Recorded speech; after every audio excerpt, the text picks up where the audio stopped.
Halo, perkenalkan nama saya Fedia Hikmahwa. Saya dari Fakultas Ilmu Komputer Universitas Kristen Indonesia Maluku. Di sini saya akan membahas tentang multimedia. Ya, saya masuk. Yang pertama itu tentang pengertian multimedia. Adalah suatu sarana atau media melalui pengguna komputer dalam menggabungkan dan menyajikan suara, teks, animasi, audio, dan video dengan alat bantuan dan koneksi sehingga pengguna dapat bernavigasi, berinteraksi, berkarya, dan berkomunikasi. Multimedia sangat umum digunakan dalam bidang informatika. Namun selain digunakan dalam dunia informatika, multimedia seringkali dikaitkan dengan aplikasi yang digunakan dalam dunia hiburan seperti game, serta berfungsi untuk membuat website. Pada awal mula terbentuk multimedia hanya mencakup gambar, diam, teks, animasi, MP3 dan MP4. Seiring perkembangan zaman, multimedia telah merambat dunia kinetik, gerak, dan bau.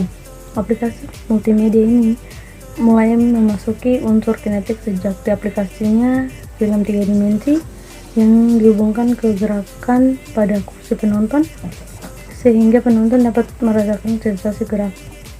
Energi kinetik dalam koneksi adalah film 3 dimensi tersebut dapat membangkitkan perasaan nyata pengguna. Yang berikut jenis-jenis multimedia.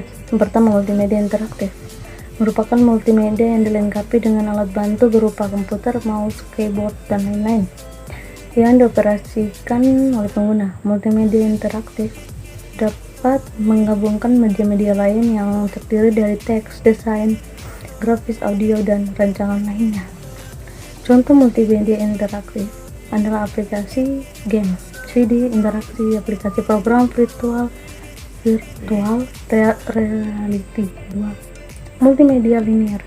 Multimedia ini berjalan secara lurus, yang artinya berjalan tanpa kontrol dari pengguna dan merupakan jenis yang paling umum di masyarakat. Contoh multimedia linear adalah TV, film, musik, dan lain-lain. Yang ketiga, multimedia interaktif. Multimedia interaktif ini mempunyai struktur dengan unsur terkait dan nantinya dapat diarahkan oleh pengguna melalui link.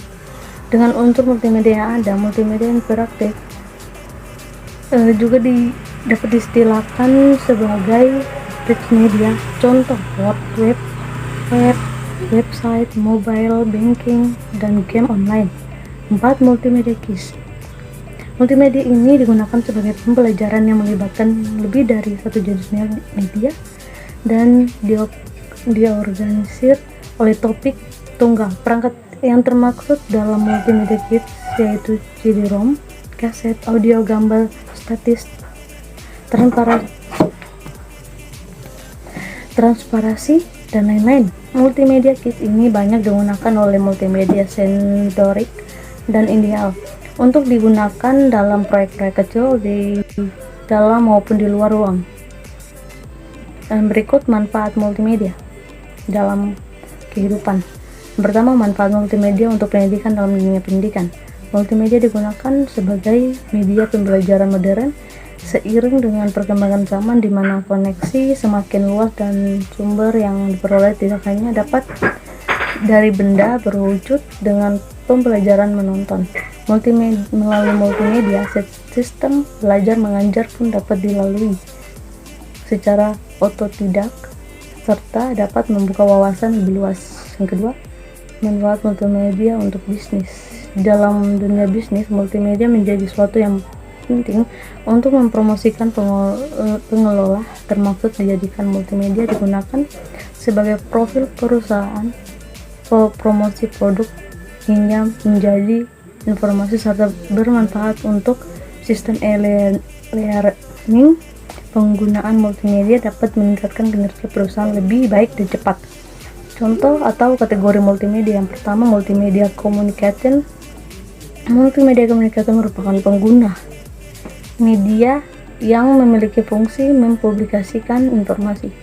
Media yang digunakan dalam kategori ini adalah TV, radio, film, game, musik, entertainment, tutorial internet dan media cetak. Yang kedua, media konten production. Selanjutnya, media konten production adalah pengguna beberapa media yang beberapa seperti teks, animasi, audio, video, gambar, grafik yang dipadukan untuk menghasilkan produk multimedia seperti musik, game, film, entertainment, dan lain-lain. Media dalam multimedia konten production berupa teks, audio, grafis, animasi, special effect, dan interaktif. Yang berikut, multimedia telah menjadi bagian dari kehidupan manusia yang tidak dapat dilepaskan semenjak munculnya gelombang globalisasi pasca Perang Dingin berakhir. Melalui perangkat buatan ini, manusia dapat saling terhubung dan terkoneksi dengan dunia luar, serta dapat mengakses wawasan dengan mudah, kilat, dan murah tanpa perlu hadir dalam suatu tempat pada suatu waktu. Demikianlah hasil penjelasan saya di saat ini. Kurang lebihnya saya mohon maaf. Semoga bermanfaat. Sekian dan terima kasih.